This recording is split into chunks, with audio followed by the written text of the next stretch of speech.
할렐루야, 할렐루야. 주님의 이름으로 환영합니다. 우리 다 함께 우리 마음과 뜻을 정돈하시고 하나님 앞에 예배드리겠습니다. 다 같이 기도하겠습니다.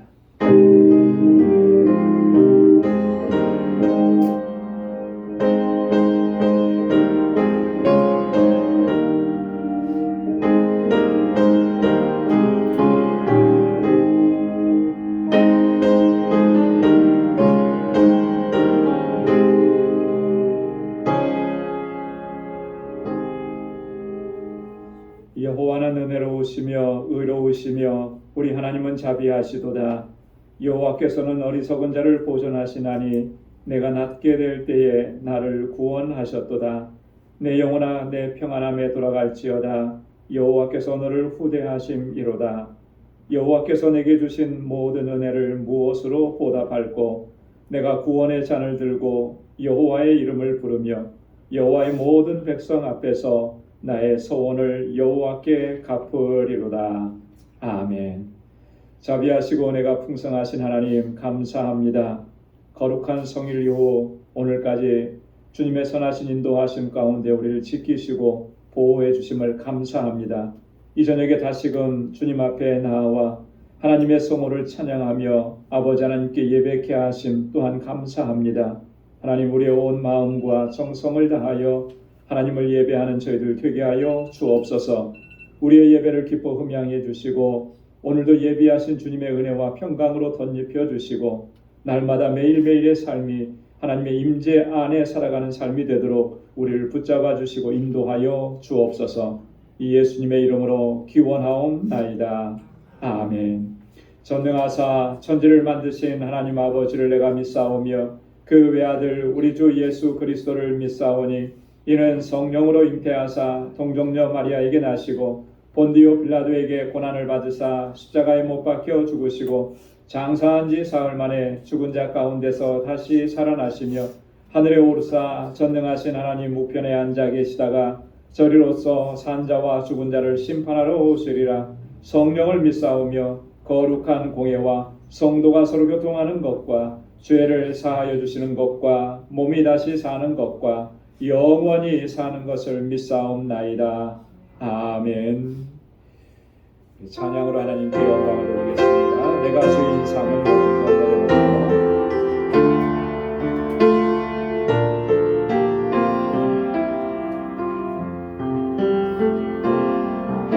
내가 주인 삼은 모든 것 내려놓고 내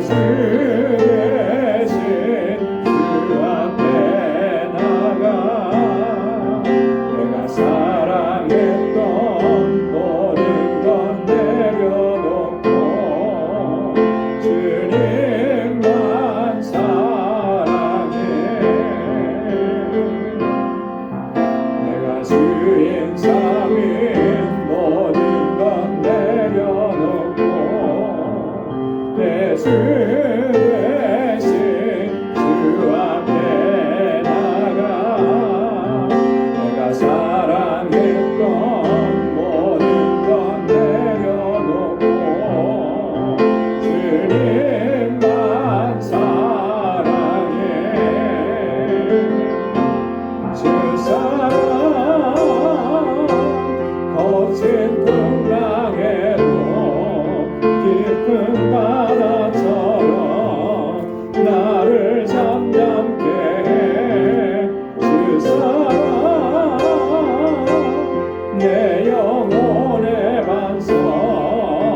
그 사랑 거친 풍랑에도 깊은 바다처럼 나를 잠잠케 그 사랑 내 영혼의 완성 그 사랑 위에 서리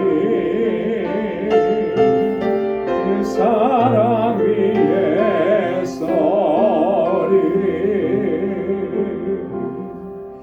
아멘. 내가 그리스도와 함께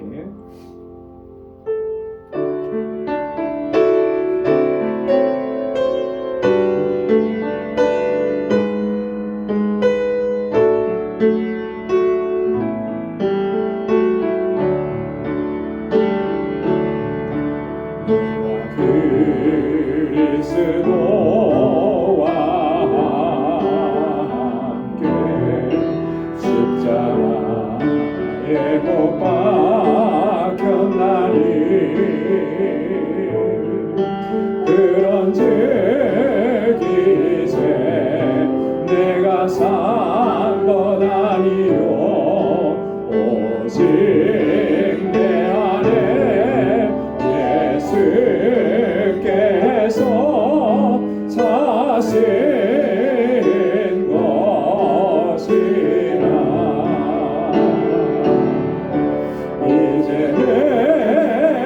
내가 육체 가운데 사는 것은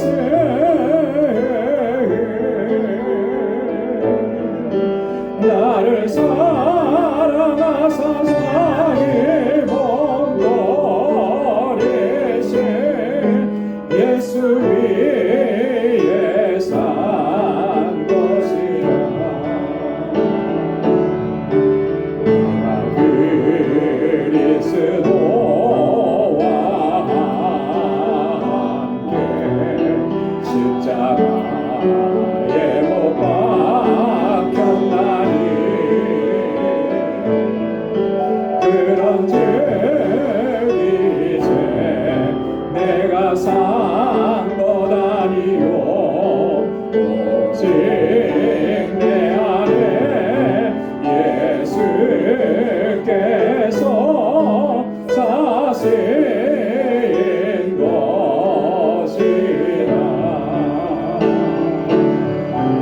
이제 내가 육체 가운데 사는 것은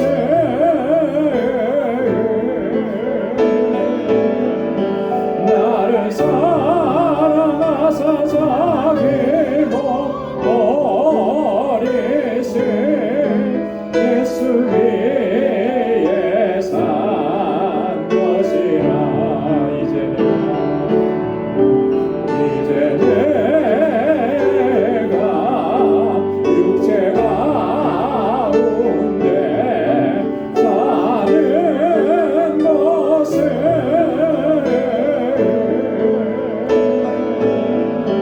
나를 사랑하사 자기 몸 버리신 예수 위에 산 것이라.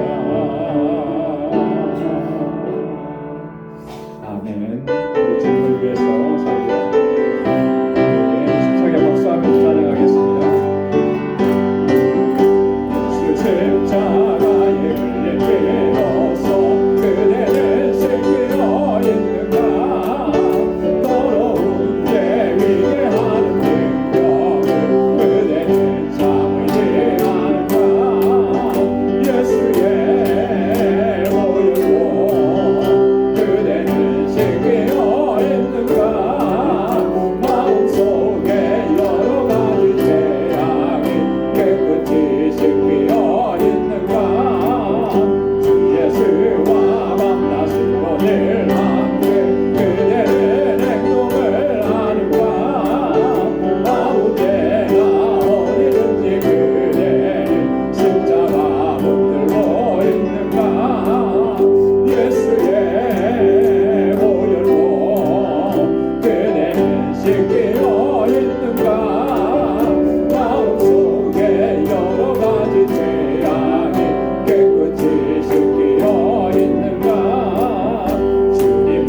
쓰다시울 때 그대는 영접할 예복이 있는가 그대 몸은 거룩한 곳 성전에 들어갈 준비가 됐는가 예수의 보혈로 그대는 씻기어 있는가 마음속에 여러 가지 죄악이 깨끗이 씻기어 있는가 모든 죄에 더러워진 내 몸을 주 앞에 지금 다 벗어서 샘물같이 솟아나는 보혈로 눈보다 너희게 씻으라 예수의 보혈로 그대는 씻기어 있는가 마음속에 여러 가지 죄악이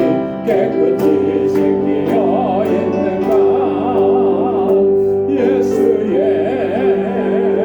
보혈로 그대는 씻기어 있는가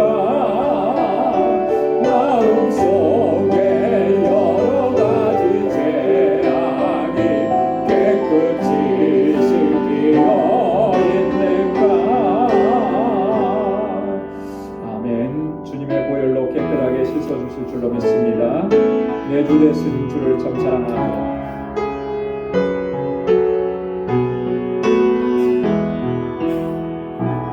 내 주 되신 주를 참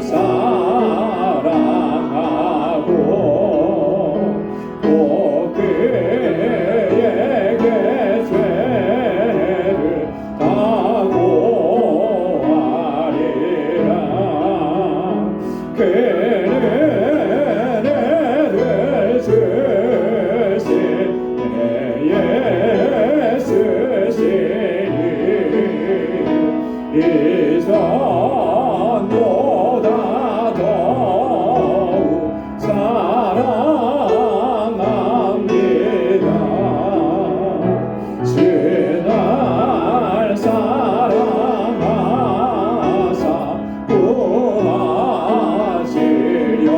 구하시려고 저 십자가 고난 당하셨도다 그가 시관세신 내 주배우리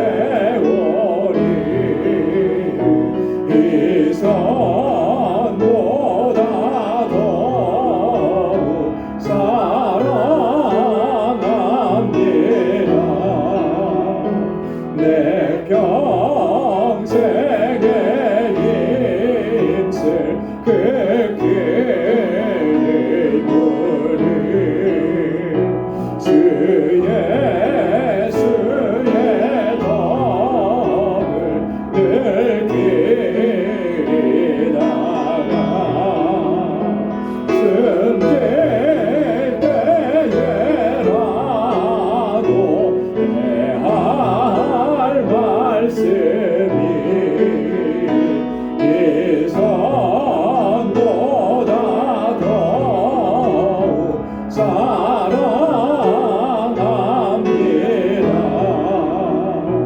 큰 영광의 구주 날 사랑하사 그 풍성한 은혜 더하시리니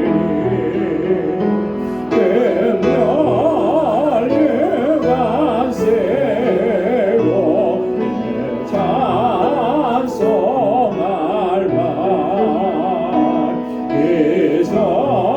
이전보다 더욱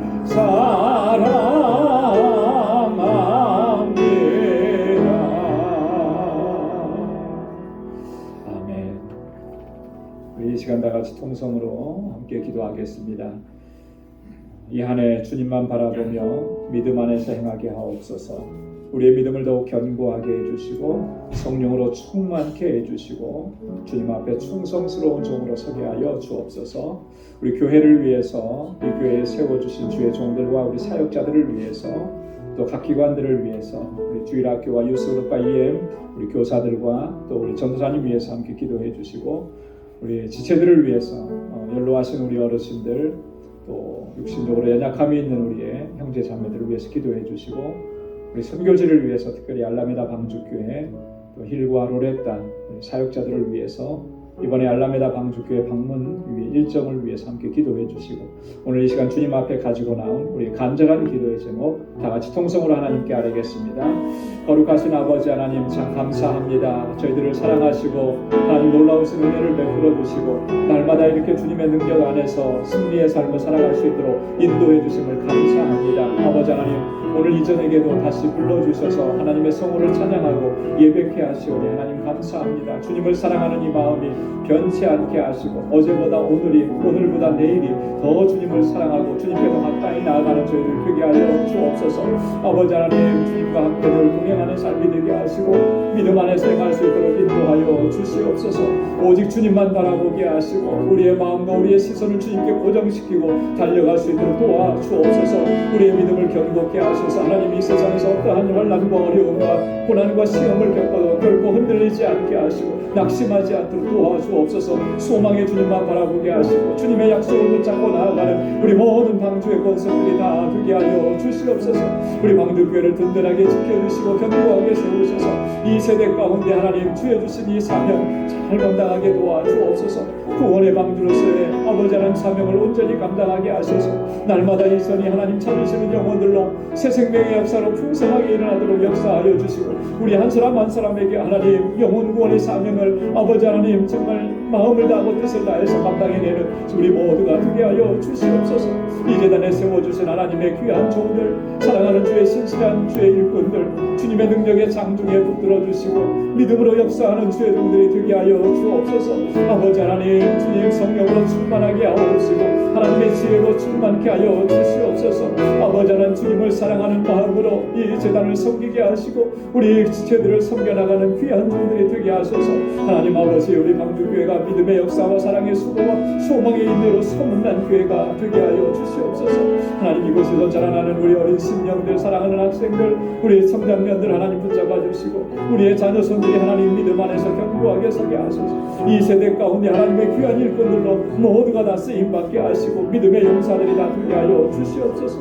저희를 위해서 애쓰고 수고하는 우리의 교사들과 전도사님 아버지께서 능력의 장중에 붙들어 주시고 우리 유스그룹과 EM이 날로 부흥하고 성장하여서 이 세대의 복음의 사명을 잘 감당할 수 있도록 도와주옵소서. 우리 사랑하는 권속들 한 사람 한 사람 주의 능력의 장중에 붙들어 주옵소서.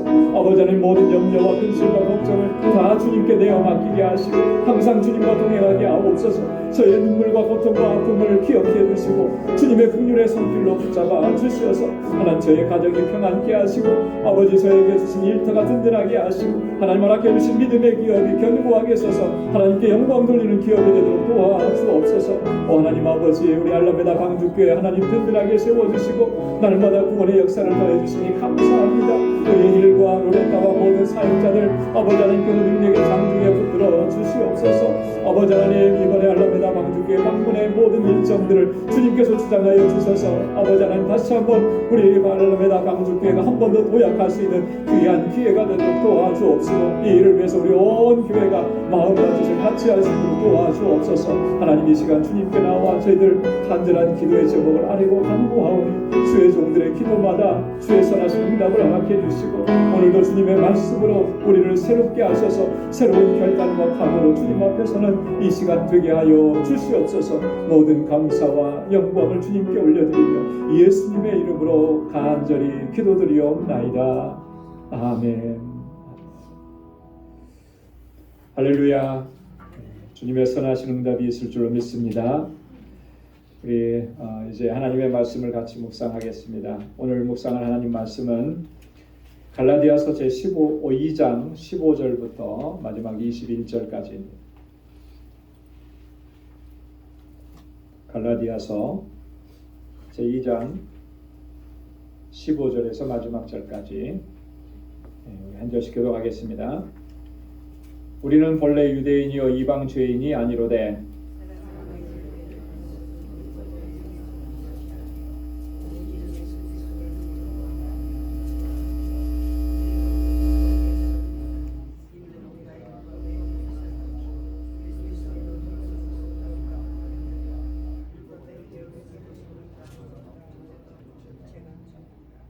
만일 우리가 그리스도 안에서 의롭게 되려 하다가 죄인으로 나타나면 그리스도께서 죄를 짓게 하는 자냐? 결코 그럴 수 없느니라.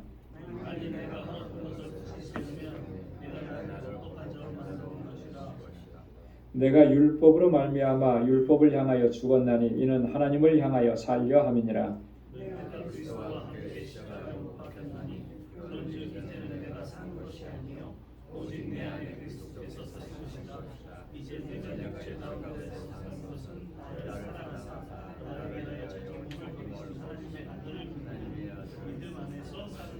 다 함께요. 내가 하나님의 은혜를 패하지 아니하노니 만일 의롭게 되는 것이 율법으로 말미암으면 그리스도께서 헛되이 죽으셨느니라. 아멘. 오늘 함께 봉독한 본문의 말씀 가운데는 우리가 너무나 잘 알고 또 암송하기도 하는 말씀이 함께 들어져 있죠. 그리고 찬양 앞에 찬양 부르면서 내가 그리스도와 함께 십자가에 못 박혔나니, 이 찬양 가사도 이 본문의 말씀 중에서 따온 것입니다. 그 갈라디아서하고 로마서는 많이 비슷하다 그랬습니다. 그죠?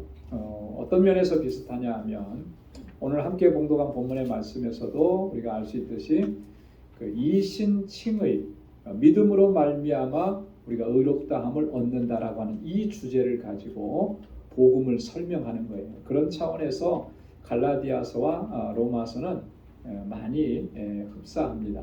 비슷해요. 같은 주제를 이야기하기 때문에. 오늘 본문의 말씀에서도 보면 몇 절 안 되는 짧은 절이지만 우리가 두 부분으로 좀 나눠볼 수가 있습니다. 그래서 첫 번째 부분에 보면 15절부터 18절까지는 바울이 이 갈라디아서에서 강조하는 중심 주제, 이신칭의, 이신득의라고 합니다. 그죠? 믿음으로 말미암아 우리가 의롭다함을 얻습니다. 라고 하는 이 원리를 설명하는 거예요. 이게 너무나 중요한 것이고, 또 이 갈라디아 교회 성도들이 이 부분에 있어서 많이 좀 공격을 받아서 지금 혼란스러운 그런 상황 가운데 있기 때문에 그렇습니다. 자, 그러면서 19절부터 21절까지는 바울이 자신의 어떤 결단, 이신칭의에 기반한 자신의 그 신앙과 믿음 안에서 어떻게 결단하고 있는지, 그가 나는 하나님을 향하여 살려 함이라 이렇게 마지막에 고백을 하는 거죠. 이런 바울의 결단이 본문에 이제 나와 있습니다. 그래서 이 말씀들을 중심으로 해서 우리가 함께 말씀을 살펴보면서 도전받고 우리도 결단하고, 그래서 우리가 무엇을 위해서 살 것인가, 그러니까 누구를 위해서 살아가야 하는 것인가, 무엇을 붙잡고 살아가는, 그러니까 내 신앙의 중심과 핵심은 어디에 있느냐라고 하는 거예요. 그 율법의 행위를 강조하는 사람들처럼 그 행위를 강조하는 그런 신앙의 모습을 내가 견지하고 있는가, 아니면 정말 바울이 말씀하고 있는 것처럼 이 믿음으로 말미암아 구원받았기에 내가 그 은혜에 감사하면서 또 하나님의 영광을 위해서 내가 최선을 다하고 있는가, 어느 쪽에 내가 서 있는지 우리가 우리 자신을 좀 점검해보는 그런 시간도 함께 가지면 좋겠습니다. 자, 먼저 첫 번째 부분인데 이신칭의의 원리입니다. 자, 먼저 15절에 보면 바울이 이렇게 얘기하죠. 우리는 본래 유대인이요 이방 죄인이 아니로되. 이 말만 그냥 표면적으로 들으면 어떤 느낌이 듭니까? 우리는 유대인이요 본래 유대인이요 이방 죄인이 아닙니다. 상당히 뭐랄까 좀 독선적이고 유대인으로서의 어떤 자부심을 넘어서 자만심 같은 거 이런 게 좀 느껴지죠. 나는 본래부터 유대인이었고, 여러분 본래부터 유대인이라고 하는 말은 이런 거죠. 선천적 유대인이라고 하는 거예요. 그죠? 선천적 유대인. 그럼 후천적 유대인도 있습니까? 유대인이라고 부르기는 좀 뭐하지만 유대인 공동체 안에 들어오는, 그래서 유대인이 된, 요즘으로 말하면 뭐라 그래요? 뭐라 그러죠? 다른 나라에 가서 그 나라의 시민권을 따는 것을 한국말로 뭐라 그래요? 귀화. 제가 잘 교화라고 제가 교화는 아니고 귀화한다 그러잖아요, 그죠? 귀화. 이렇게 하는 유대인들도 당시에 있었다는 거예요, 그죠? 그래서 어떻게 그러면 그런 사람들이 유대 공동체 안에 들어올 수 있느냐? 가장 중요한 핵심적인 요소는 그들이 할 일을 받아야 되는 것이고, 율법을 철저하게 지키겠다고 서약하고, 그리고 이제 공동체 안으로 받아들이는 거예요. 그래서 이 유대인 공동체 안에는 그런 사람들이 많이 있었어요. 여러분,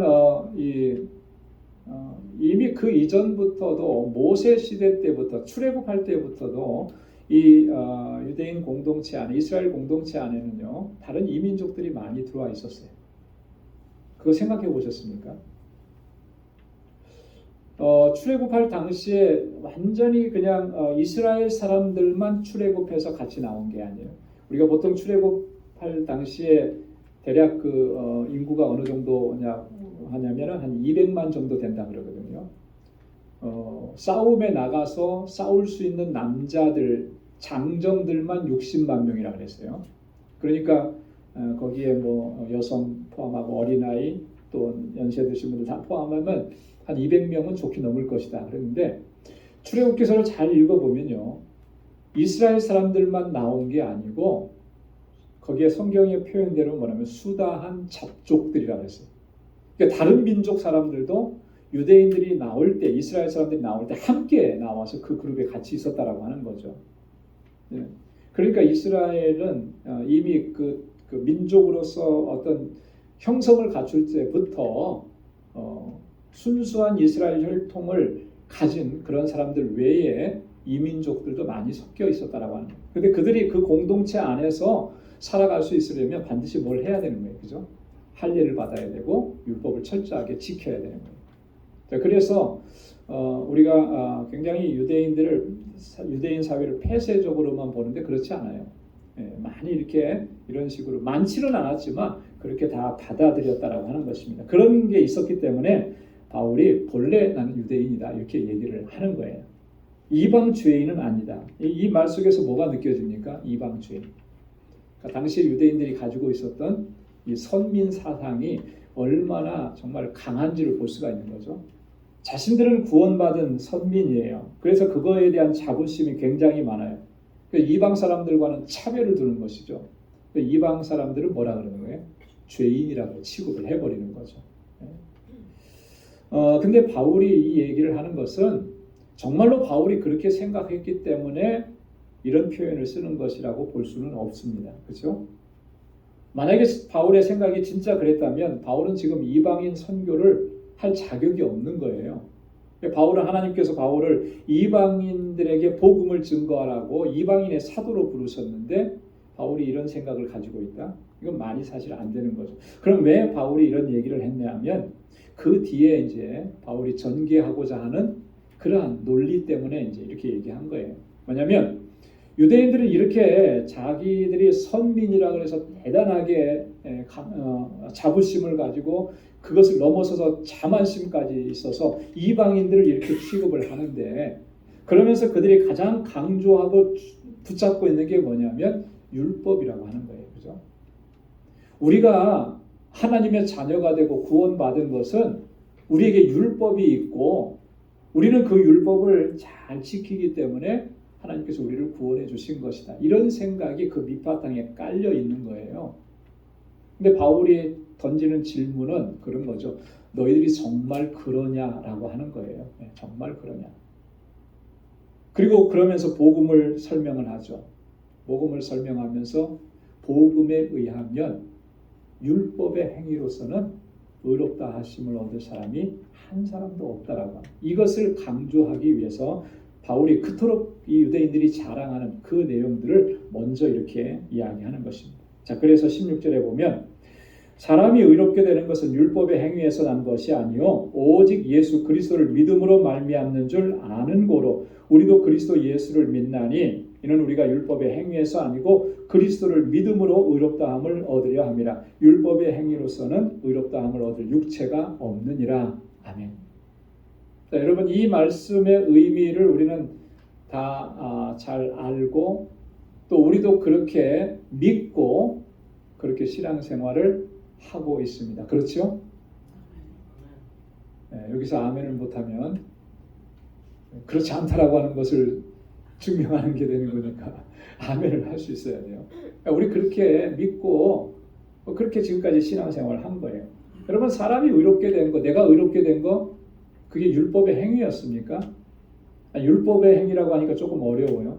그냥 쉽게 내가 잘해서 그죠? 내가 좀 뭔가를 철저하게 잘하고 반듯하게 잘해서 그래서 내가 의롭다함을 얻은 것입니까? 여기에 그렇게 생각할 사람 아무도 없을 거예요. 그죠? 그렇게 해서 의롭다함을 얻을 수 있는 사람은 세상에 아무도 없다라고 하는 거 우리 너무나 잘 알죠. 우리가 의롭다함을 얻은 것은 뭐예요? 예수 그리스도를 믿음으로 말미암아 우리가 의롭다함을 얻었잖아요. 그죠? 의롭다함을 얻는다라고 하는 이 말은 쉽게 얘기하면 죄 없이 함을 받는다라고 하는 거예요. 죄 없이 함을 받는다. 여러분 이 죄 없이 함을 받는다. 이 의롭다 하심을 얻는다는 justification이라고 그러잖아요. justification by faith라고 그러죠. 믿음으로 말미암아 의롭다 함을 얻는다. 이거는요, 약간 약간이 아니고 완전한 그 법적인 용어예요. 예. 법정에서 사용하는 용어라는 거죠. 너는 이제 더 이상 죄 없어.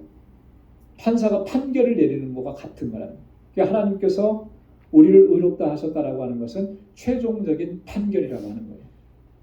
여러분, 이 법정에서의 최종적 판결은 어디에서 내려지나요? 대법원에서 내려지죠. 그죠? 1심에서 판결이 났다 그래서 그게 최종 판결 아니에요. 다 항소할 수 있습니다.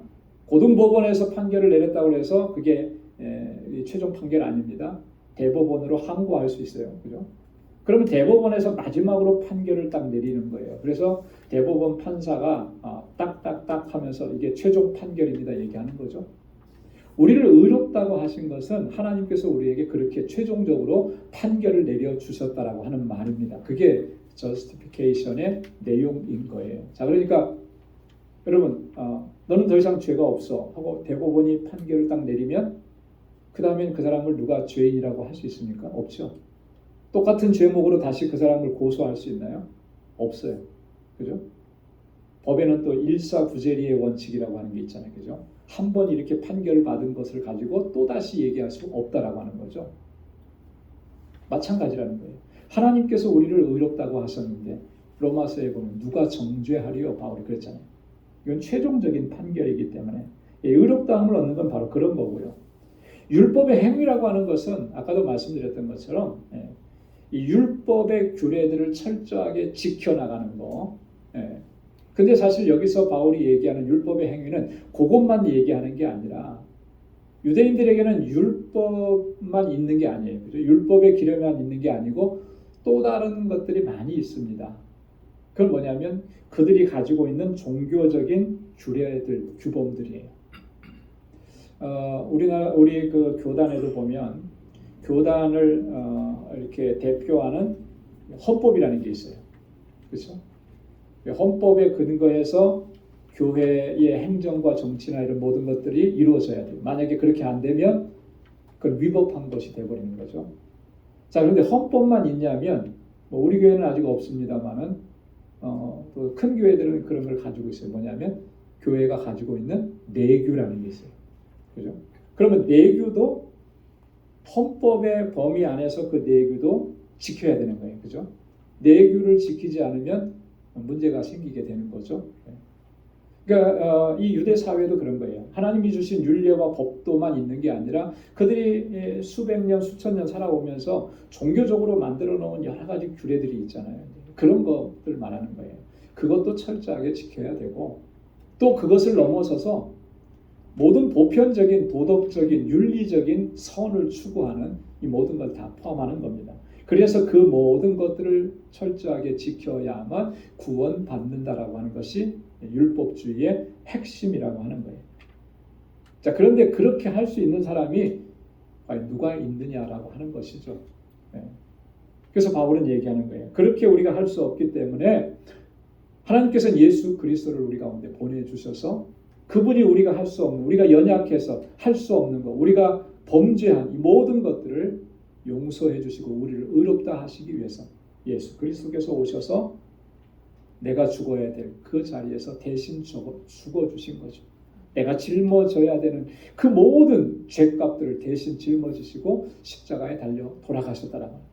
이 구속의 사건을 믿고 받아들이고 그 믿음 안에서 살아가는 사람, 바로 그 사람이 하나님 앞에서 의롭다 하심을 얻은 사람이라고 하는 거예요. 오직 예수 그리스도를 믿음으로 말미암아 우리가 구원을 받게 되는 줄로 믿습니다.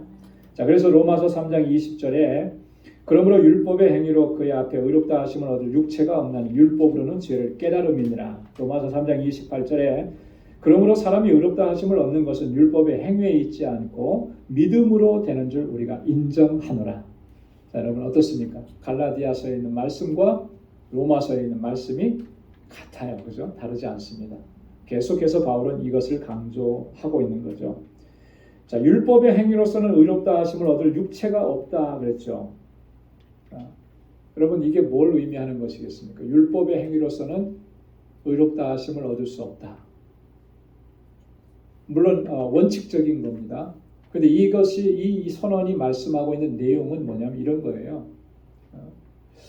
그러면 율법은 그 무용지물인 거냐? 그걸 바울이 얘기하려고 하는 게 아니고. 자, 갈라디아서 3장에서 바울은 율법은 어떤 역할을 한다 그랬죠? 앞으로 우리가 같이 묵상할 거지만 율법은 뭐예요? 우리를 그리스도에게 인도하는 몽학 선생이다 그랬죠. 그죠? 네. 우리를 그리스도께로 인도하는 거예요. 왜? 율법으로서는 우리가 의롭다함을 얻을 수 없다는 걸 깨닫게 해주는 거죠. 그래서 우리의 구원자이신 그리스도께로 나아가게끔 하는 이런 중요한 역할을 하는 거예요. 네. 자, 율법으로서는 우리가 구원을 받을 수 없지요. 하지만 율법이 무용하냐면 그런 게 아닌 거예요. 구원받은 하나님의 백성들은 율법에 주신 하나님의 규례와 법도를 지키면서 순종하면서 살아가야 마땅하다라고 하는 거예요. 여러분 이거 우리가 헷갈려서는 안 돼요. 율법으로 말미암아 율법을 지켜서 구원받는 것은 안 되는 거예요. 그죠? 왜 안 되는 것이겠습니까? 율법이 완전하지 않아서 그럴까요? 율법은 완전해요. 왜 완전하죠? 하나님이 주신 것이니까. 그죠? 율법을 불완전하다고 얘기하는 사람은 그건 잘못된 거예요. 그건 이단이에요. 율법은 완전해요. 하나님이 주신 말씀인데. 그럼 뭐가 문제냐? 우리에게 문제가 있는 거죠. 우리에게. 그렇잖아요. 그죠? 우리 인간의 한계를 얘기하는 거예요. 율법은 철저하게 완전하게 지켜야 되는데 우리 인간은 한계가 있어서 그걸 철저하게 지킬 수 있는 사람은 아무도 없는 거예요. 아무도. 우리가 세상에서 정말 저 사람은 법 없이도 살 사람이야. 정말 선한 사람이야. 정말 착한 사람이야. 세상에 저런 사람 둘도 없어. 이런 사람이라 할지라도 한계를 가지고 있는 거예요. 그래서 하나님의 율법, 그 완전한 율법을 온전히 지킬 수가 없다라고 하는 거예요. 그래서 지금 바울이 그 얘기를 하는 거예요. 율법의 행위로서는 의롭다 하심을 얻을 육체가 없다. 왜? 우리는 이런 한계를 지닌 존재이기 때문에 율법의 행위로 완전하게 되는 길은 전혀 불가능하다라고 하는 거죠. 율법이 부족해서가 아니라 나의 한계 때문에 그런. 이건 마치 뭐하고 똑같으냐면요. 여러분 완전 원천적으로 할 수 없는 거 여러분 이걸 하려고 노력하면은 그게 됩니까 안 됩니까? 안 되는 거잖아요. 원천적으로 할 수 없는데 그 아무리 노력한다고 해서 그게 되겠어요? 마치 이런 것과 똑같아요. 사람이 이미 죽었습니다. 이미 죽은 사람을 심폐소생을 하고 뭐 전기 충격을 하고 한다고 한들 그 사람이 살아나겠습니까? 안 되는 거잖아요. 그죠? 그런 논리와 같다라고 하는 거예요. 율법으로 내가 율법을 행해서 의롭다함을 얻는다라고 하는 것은 마치 그것과 같다라고 하는 것입니다. 가능성이 단 1%라도 있는 게 아니라는 거예요.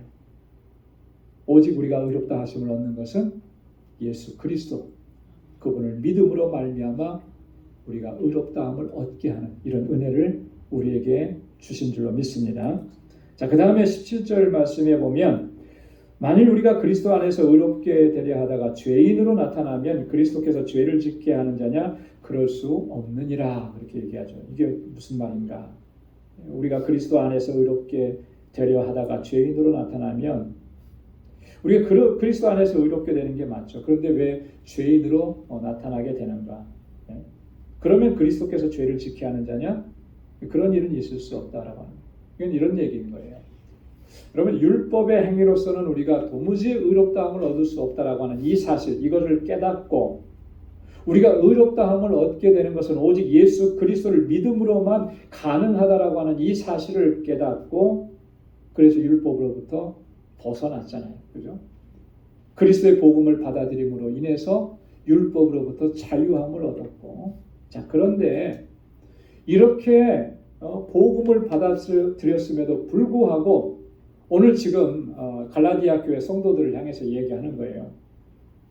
이 믿음으로 구원받는데 이 믿음으로 구원받는다라고 하는 이 복음의 진리를 무시해버리고 다시 율법의 전통을 중요하게 여기는 그런 행위로 돌아간다면 그게 어떤 결과냐라고 하는 거예요. 어떤 결과를 낳게 되느냐. 그럼 결국은 복음이 율법보다 우월하지 못하다라고 하는 것을 자신의 삶을 통해서 증명해 보이는 것이고 자 그렇게 한다라고 하는 것은 또 이런 결과를 낳는 거예요. 내가 복음 아래 있었을 때의 그 삶이 그게 죄인된 삶이었다라고 하는 것을 증명하는 것이나 다름이 없다라고 하는 거죠. 그렇잖아요. 율법을 그렇게 중요하게 여긴다면 내가 복음을 받아들이고 그 복음 안에서 살아갈 때 그 삶은 잘못된 삶이었다라고 하는 것을 자신이 스스로가 그렇게 증명하는 것과 똑같다라고 하는 거예요. 그러면 그리스도께서 그 사람에게 죄를 짓게 한 것이냐? 그런 일은 결코 있을 수 없다라고 하는 것이 바울의 이야기인 것입니다. 자, 그러면서 18절에 바울이 다시 한번 얘기합니다. 만일 내가 헐었던 것을 다시 세우면 내가 나를 범법한 자로 만드는 것이라. 자, 바울이 지금 헐어버린 게 뭐죠? 지금 바울이 여기서 내가 헐었던 것, 뭘 헐어버린 겁니까? 그렇죠. 유대 율법주의를 헐어버린 거 아니에요. 그죠? 율법으로 말미암아 구원받는다라고 하는 것, 유대인들이 대대로 가지고 있었던 그 생각은 그게 얼마나 잘못되어 있느냐라고 하는 것을 계속 강조했잖아요. 그걸 헐어버렸는데, 자, 헐어버렸는데 어떻게 한다는? 그걸 다시 세우면, 다시 세운다라고 하는 건 뭐예요? 그 말이 맞다라고 하는 것이죠. 그죠? 가만히 생각해 보니까 아, 내가 잘못 생각했었어.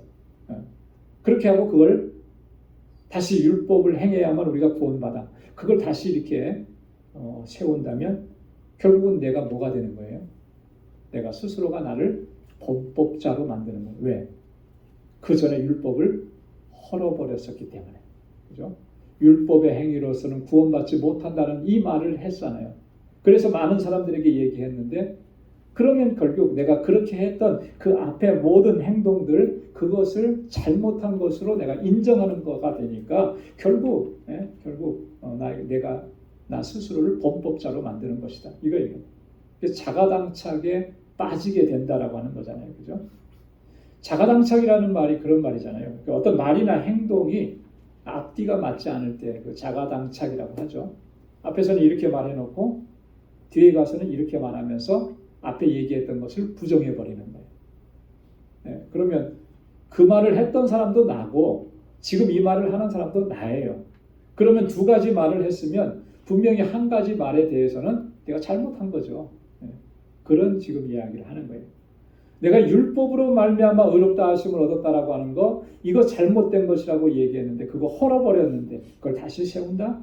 그러면 내가 스스로를 범죄한 사람으로, 범법자로 만드는 것과 같다. 바울이 그렇게 이야기하는 것입니다. 그러니까 여러분, 율법의 행위, 율법주의로 돌아간다라고 하는 것이 이게 얼마나 심각하고 치명적인 것인지를 우리가 이 바울의 설명을 통해서 알 수 있습니다. 자, 우리가 여기서 한 가지 좀 생각해 봐야 될 건 뭐냐면, 자, 그렇다면 당시의 유대인들에게만 이런 율법주의적인 그런 구원론, 이런 사고를 가지고 있었는가라고 하는 거죠. 오늘 이 시대에 살아가는 우리들 안에는 이런 요소가 없지는 않느냐. 여러분, 개신교 안에도 보면 이런 생각을 하는 사람들이 적지 않아요. 그래서 내가 하나님 앞에 그 영광의 자리에 서고 구원의 완성에 이르려고 하면 뭔가 내가 대단한 일을 해야 되고 대단한 헌신을 해야 되고 또 그렇게 해야만 하나님께서 기뻐하시고 이렇게 강조하고 이런 일들이 종종 일어나요.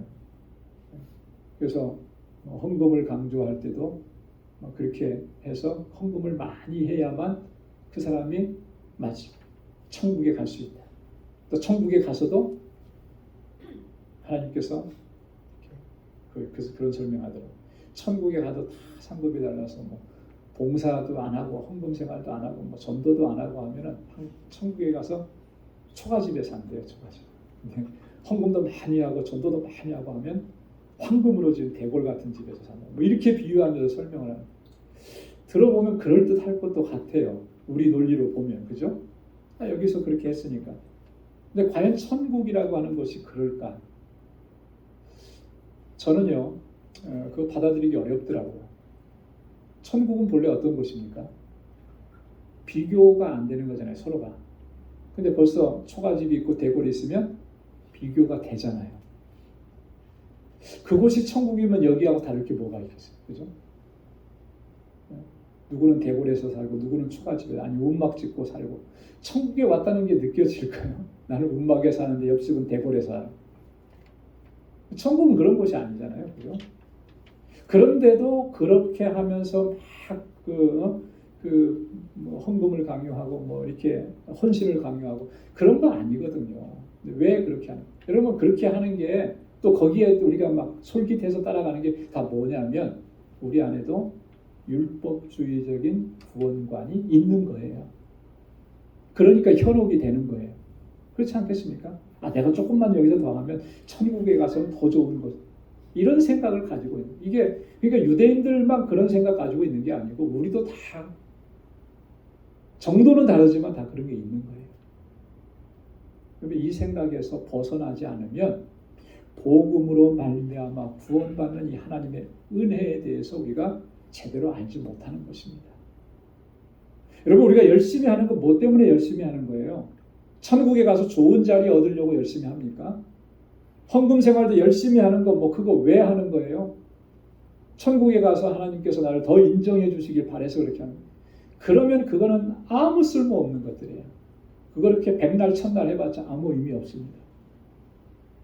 우리가 이렇게 열심을 내고 하나님 앞에 최선을 다하는 것은 하나님께서 나를 구원해 주신 이 구원의 은혜가 너무나 감사해서 감격스러워서 하나님의 뜻이 거기 있으니까 그 뜻에 내가 조금이라도 더 함께 주님과 마음을 같이 해서 하려고 하는 그 마음 때문에 그런 거죠. 여러분, 이 구조가 제대로 서 있지 않으면 정말 우리가 신앙생활 잘못할 수 있는 거예요. 그래서 우리가 이 구원의 은혜, 하나님께서 주신 은혜 안에서 감격하면서 주님을 섬기는 그런 믿음의 길로 올바르게 걸어갈 수 있기를 주님의 이름으로 축원합니다. 자, 그 다음에 이제 후반부 19절부터 21절까지는 바울의 결단입니다. 하나님을 향해서 살려 함이라 그랬죠. 19절에 보면 내가 율법으로 말미암아 율법을 향하여 죽었나니 이는 하나님을 향하여 살려 함이니라. 율법을 향해서 죽었다 그랬습니다. 자, 율법을 향해서 죽었다라고 하는 이 표현은 어떤 의미를 담고 있는 것이겠습니까? 이런 의미를 담고 있는 거예요. 율법의 한계성을 내가 깨닫고 이제는 율법의 행위로 구원을 얻는다라고 하는, 이게 그 유대인들에게 전통적인 생각이었는데 그 생각들을 이제는 다 버리게 되었다라고 하는 거예요. 자, 그래서 그 모습을 율법을 향해서 죽었다 이렇게 표현을 하는 거죠. 여러분, 이런 거는요 대단한 결단입니다. 그렇지 않겠어요? 수천 년 동안에 그런 생각으로 이렇게 사로잡혀서 그렇게 교육받고 그런 분위기 안에서 살아왔는데 이것이 잘못되었다고 해서 그걸 버린다라고 하는 것은, 자, 한번 생각해 보십시오. 지금은 우리가 사는 사회는 그렇지 않습니다. 어떤 종교적인 성향이 아주 뚜렷한 그런 나라나 민족에서 보면 그 가족이나 그 사회가 가지고 있는 자신들의 신앙과 종교가 있어요. 그죠? 다 그 안에서 생활을 합니다. 그런데 지금도 보면 그 안에서 누군가가 다른 것을 쫓아가면 이 사람 어떻게 되는 거예요? 그 공동체 안에서 이 사람은 죽게 되는 거예요. 그래서 심지어는 쫓아가서 죽이기까지도 하고 그러더라고요. 그래도 국가가 법으로 그거를 처벌하지 않아요. 그런 사회가 지금 현대 사회에도 세계 곳곳에 있습니다. 그래서 기독교 신앙을 받아들이는 것은 마치 순교를 각오하고 자기 목숨을 내놓고 그렇게 복음을 받아들이고 영접하는 거예요. 그런 세상이 지금도 있는 거예요. 바울은 그런 거죠. 자, 그래서 율법의 행위로 구원받는다라고 하는 것을 버렸기 때문에 나는 율법에 대해서 이제 죽은 자와 마찬가지다. 내가 왜 그렇게 죽어야만 했느냐면 이제 내가 하나님을 향해서 살려 함이라. 하나님께서 주시는 그 새 생명과 그 기쁨의 감격 속에서 내가 살아가려고 합니다. 율법에 대해서 내가 죽지 않으면 하나님께서 주시는 그 새 생명 안에, 그 은혜 안에서 살아갈 수가 없는 거예요. 자꾸 율법의 행위가 나를 끌어내리기 때문에 죽어야만 하나님을 향해서 살 수가 있는 거죠. 하나님이 주시는 그 구속의 은혜를 누릴 수가 있게 된다라고 하는 것입니다. 자, 그러면서 20절에 우리 중요한 이 바울의 결단과 고백이 나옵니다. 우리 한번 다 같이 한번 한 목소리로 읽어보겠습니다. 다 같이요. 내가 그리스도와 함께 십자가에 못 박혔나니 그런즉 이제는 내가 산 것이 아니요 오직 내 안에 그리스도께서 사신 것이라. 이제 내가 육체 가운데 사는 것은 나를 사랑하사 나를 위하여 자기 몸을 버리신 하나님의 아들을 믿는 믿음 안에서 사는 것이라. 아멘.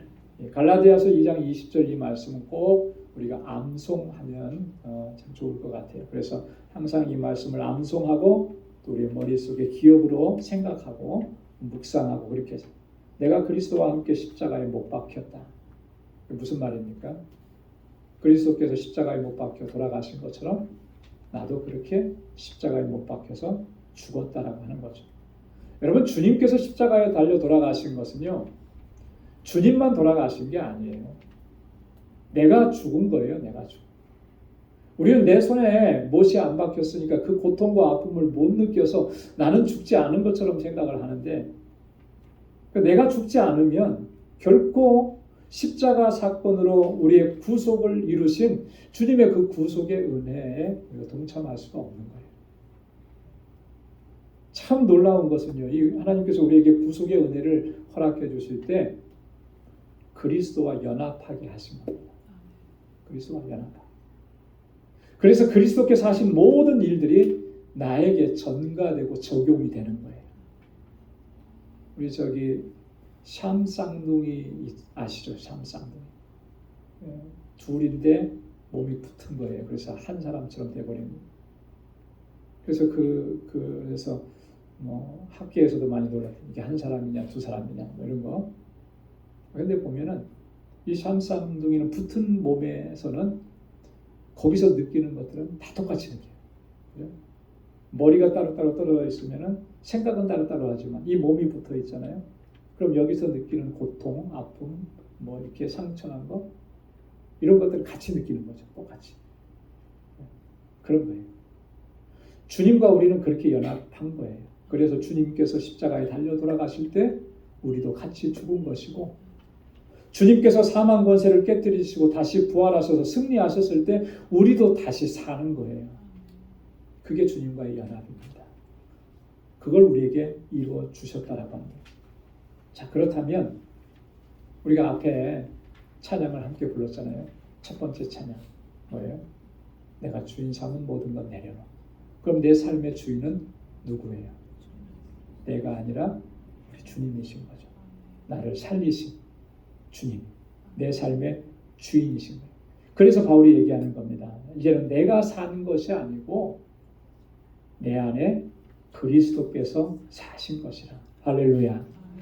주님께서 내 안에 살아계셔서 주님께서 내 삶의 주인이 되어주셔서 내 삶을 이끌어 가시는 거예요. 그렇게 이끌어 가실 때 우리는 순종하면서 살아가는 것이죠. 그게 바로 하나님의 아들을 믿는 믿음 안에서 사는 것이다.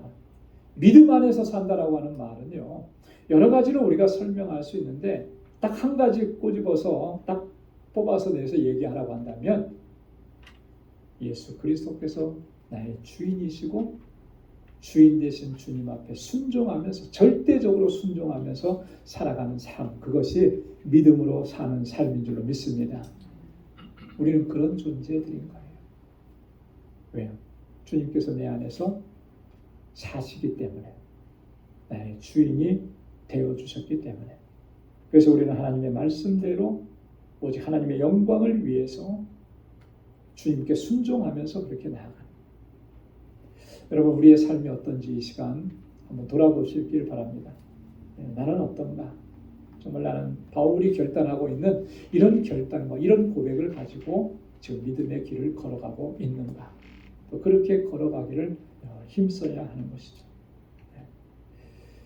21절에 내가 하나님의 은혜를 패하지 아니하노니 만일 의롭게 되는 것이 율법으로 말미암으면 그리스도께서 헛되이 죽으셨느니라. 계속 강조하는 거죠. 우리가 의롭게 되는 것이 율법의 행위로 말미암은 것이라면 그리스도의 죽으심은 헛된 것이 될 수밖에 없다. 그건 결국 하나님의 은혜를 패하는 것이다. 그렇죠? 하나님의 은혜는 뭐죠? 하나님의 은혜는 뭐예요? 우리를 구원하시는 하나님이에요. 우리의 구원을 이루실 때 하나님께서 어떤 과정을 통해서 우리의 구원을 이루셨느냐? 하나님의 독생자 예수 그리스도를 이곳에 보내주셔서 그분이 십자가에 달려 돌아가시고 그 구속의 사건을 통해서 우리를 구원하시고 하나님의 자녀가 되게 하시고, 이게 하나님의 은혜잖아요. 이 은혜를 우리가 어떻게 패할 수 있겠습니까? 이 은혜를 어떻게 우리가 소홀히 여길 수가 있겠느냐는 거예요. 그런데 유대주의자들이 이야기하는 것처럼 율법의 행위에 의존을 하게 되는 그런 신앙의 모습이라면 이 은혜를 패하는 것이 될 수밖에 없다라고 하는 거죠. 하나님의 은혜를 패해버렸는데, 하나님의 은혜를 던져버렸는데 그 이후에 그의 삶이 어떻겠습니까? 궁극적으로는 처참해질 수밖에 없는 거죠. 여러분, 이 은혜 안에서 살아갈 수 있는 우리 모두가 될 수 있기를 소망합니다. 그래서 하나님의 기쁨이 되고 하나님께 영광이 되고, 오늘 바울이 고백했던 것처럼 그리스도께서 내 안에 살아계셔서 그분의 뜻대로 순종하면서 살아가는 저와 여러분들이 다 될 수 있기를 주님의 이름으로 축원합니다. 기도하겠습니다. 거룩하신 아버지 하나님, 참 감사합니다. 허물과 죄로 죽었던 저희들을 불쌍히 여겨주시고 긍휼히 여겨주셔서 독생자 예수 그리스도를 이 땅에 보내주시고 나의 죄를 대신해서 십자가에 달려 돌아가시게 하시고, 하나님 그 구속의 사건을 믿을 수 있는 믿음을 저희들에게 허락해 주셔서 그 믿음으로 말미암아 의롭다 하심을 얻게 하심을 감사합니다. 하나님 아버지, 이제는 나의 주인 되시고 나의 목자가 되시는 우리 주 예수 그리스도의 뜻 안에서 행할 수 있도록 인도하여 주옵소서. 하나님의 말씀 붙잡고 살아가게 하시고 온전한 순종으로 나아갈 수 있게 도와주시고 그리스도와 연합된 삶을 살아갈 수 있도록 은총을 베풀어 주옵소서. 우리 매일매일의 삶이 이 은혜 안에서 감사하고 감격이 넘쳐나고 기쁨으로 충만한 삶이 되게 하여 주옵소서. 이제는 우리 주 예수 그리스도의 무한하신 은혜와 하나님 아버지의 크고 놀라우신 사랑과 성령의 위로 교통 충만하심의 역사가 그리스도를 위하여 하나님의 영광을 위해서 믿음으로 그렇게 살아가기로 결단하는 우리 방주의 모든 믿음의 권속들과 저들의 가정과 직장, 생업의 터전과 학업 위에 이제로부터 영원까지 함께 하시기를 간절히 축원하옵나이다. 아멘.